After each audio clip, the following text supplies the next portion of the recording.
Yaxşı olanlar var, Allah salamat eləsin, ölənləri də Allah rəhmət eləsin, şəhid oldular. İndi bizim işimizdə məsələn Elişən gəldi bura atası ilə, qardaşları da buradadır, Allah salamat eləsin. Böyük hünər göstərdilər, iştirak elədilər və tədris cəmaatından da dönmədilər, dayananlar oldu. Elə adamlar oldu ki, mən onları görəndə elə belə baxdım. Düşmən qabağından qaçmağın özü lab alçaqlata dayanmaq deməkdir. İstəyir dini qanunda, istəyir ki, elə dövləti qanunda. İnsan öz vətənini qorumaqdan böyük bir yüksək yeri yoxdur. Şəhid olar, eybi yoxdur. Şəhidə Allah da yer verib, bəndə də yer verir. Qaçmaq, tüfeyl həyata düşmək özünü və cəmaatını bədbaxt edir. Sadıq əmi, üzr istəyirəm, sözü çəkərdim. Gəldiyi yerdə çox adam vardı. Nə üçün Elişən gəldi?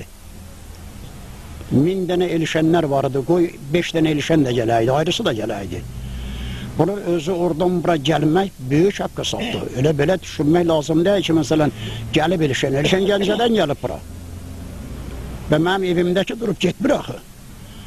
İndi ona görə o böyük qiymətli haqqa sapdı ki, o boyda iş, sən durub gələsən oradan bura sədrəyi müdafiə elə bəyə, bu qeyrətdə olandır. Bunun qeyrətinə heç şübhə yoxdur. Bunun danışığı yoxdur. Ondan sonra bizim öz yerlərimiz, Naxçıvanlar, Ordubatlılar, Nuraşınlılar iştirak elədilər. Mənim evim dağın dibində idi. Bir açıq həyatda elə belə qərəmi güllə yağırdı, azdı məsafə. Hava yolu bəlkə də bir 300 metr yox oldu. Vururdular qərəmi. Naxçıvanlı da vardı, Nuraşından da vardı, Ordubatdan da vardı, qıraq yerdən də vardı. Bunlar var, öz oblastımız da düz, yaxındır bu adam. Amma Gəncədən gəlmək başqa şeydir tamamilə. Sizin evinizin döyülməsi nə vaxtdan səngiməyə başladı?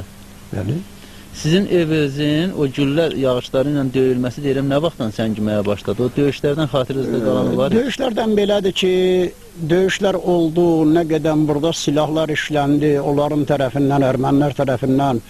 Nə oldusa buradan dərvənmədik. Allah əfiyyəddindir, rəhmət eləsin.